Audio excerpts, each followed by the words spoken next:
Assalamualaikum warahmatullahi wabarakatuh. Bagaimana kabarnya hari ini? Semoga kita semua selalu dalam lindungan Allah. Amin, amin ya robbal alamin. Pada hari ini, kita akan membahas materi tentang peristiwa-peristiwa penting sebelum kenabian. Putra dari dua orang yang dikorbankan. Suku Quraisy ketika itu membanggakan Abdul Muthalib, kakek Rasulullah dengan keturunan dan kekayaannya. Ketika itu, Abdul Muthalib bernazar, seandainya Allah memberinya rezeki 10 anak laki-laki, maka ia akan menyembelih seseorang dari mereka untuk mendekatkan diri kepada Tuhan. Dan akhirnya, Allah penuhi keinginan dari Abdul Muthalib. Ia dikaruniai 10 orang anak laki-laki yang salah satunya adalah Abdullah, yaitu ayahanda Rasulullah. Pada saat Abdul Muthalib hendak melaksanakan nazarnya, orang-orang menghadangnya untuk mencegahnya agar tidak menjadi tradisi bagi mereka.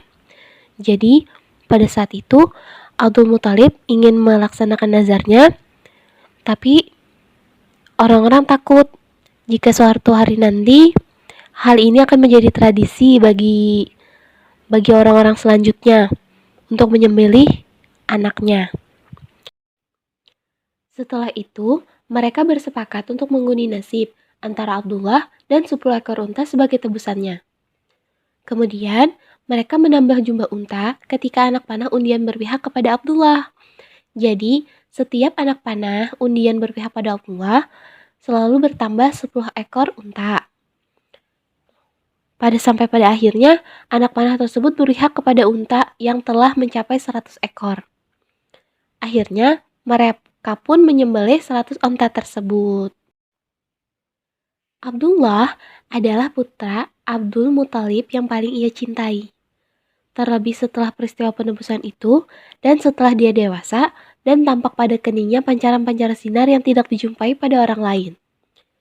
Ketika Abdullah telah beranjak dewasa, ayahandanya memilihkannya seorang gadis dari Bani Zuhrah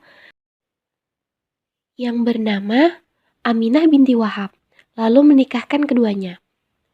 Setelah pernikahan itu, kilatan cahaya memancar dari dahinya hilang dan pindah menetap di dalam perut Aminah. Abdullah telah menjalankan tugas dalam mengarungi bahtera kehidupan ini. Dan setelah 3 bulan dari kehamilan Aminah yang mengandung Rasulullah, Abdullah keluar kota bersama rombongan dagang ke negeri Syam. Dalam perjalanan pulang, ia menderita sakit keras, sehingga ia menetap di Madinah dengan paman-pamannya dari Bani Najjar. Disinilah akhirnya ajal menjemputnya, dan di sini pula ia dikebumikan. Masa-masa kehamilan telah usai. Hari melahirkan telah tampak. Namun, Aminah tidak merasakan sakit yang biasa dirasakan oleh para wanita ketika melahirkan. Menjelang fajar, tepatnya pada hari Senin, tanggal 12 Rabiul Awal 571 Masehi, yang bertepatan dengan tahun gajah, Aminah pun melahirkan anaknya, yaitu baginda Rasulullah Shallallahu Alaihi Wasallam. Kemudian, kisah pasukan gajah.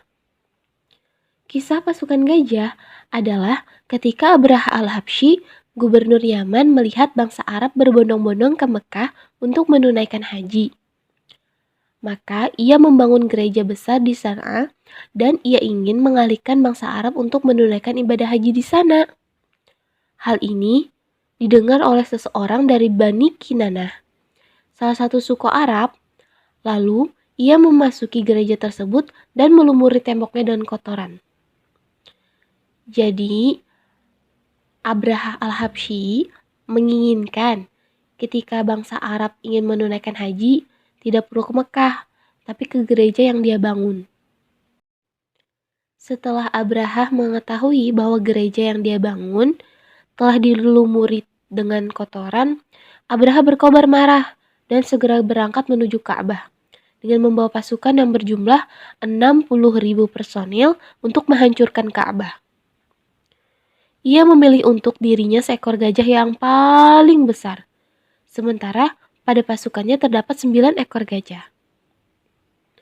Ia melanjutkan perjalanan hingga hampir tiba di kota Mekah Di sana pasukannya bersiap-siap untuk memasuki kota Mekah.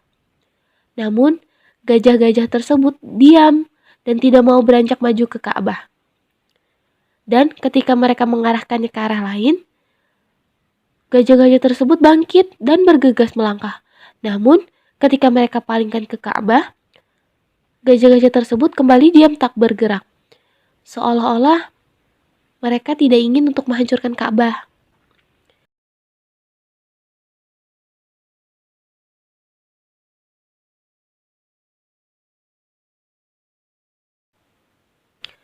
Ketika itulah Allah mengutus kepada mereka burung-burung ababil yang begitu banyak untuk melempari mereka dengan batu yang berasal dari tanah yang terbakar dan membuat mereka seperti daun-daun yang dimakan ulat.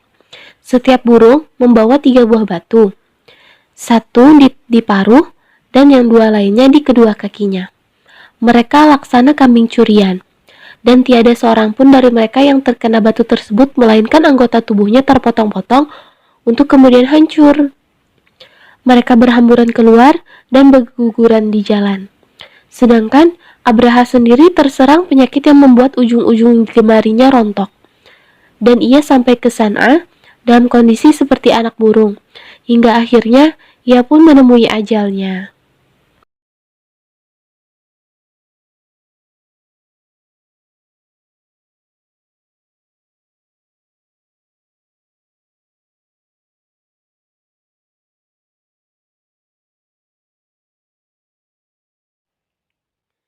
Sedangkan kaum Quraisy, mereka berpencar-pencar di jalan-jalan setapak yang ada pada kaki gunung dan berlindung di gunung-gunung.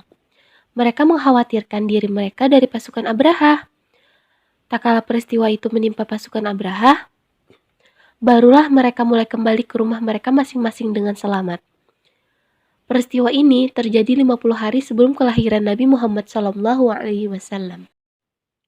Selain itu, ada adat kebiasaan bangsa Arab adalah mencari untuk bayi-bayi mereka para wanita pedalaman yang mau menyusui mereka agar badan mereka bisa tumbuh secara normal. Pada saat kelahiran Muhammad, sekelompok orang dari kampung Bani Sa'ad tiba di Mekah untuk tujuan ini. Kaum wanita mereka berkeliling ke rumah-rumah, namun mereka semua berpaling dari Muhammad. Dan salah satu dari mereka bernama Halimah As-Sa'diyah. Pada mulanya Halimah juga berpaling sebagaimana yang lainnya.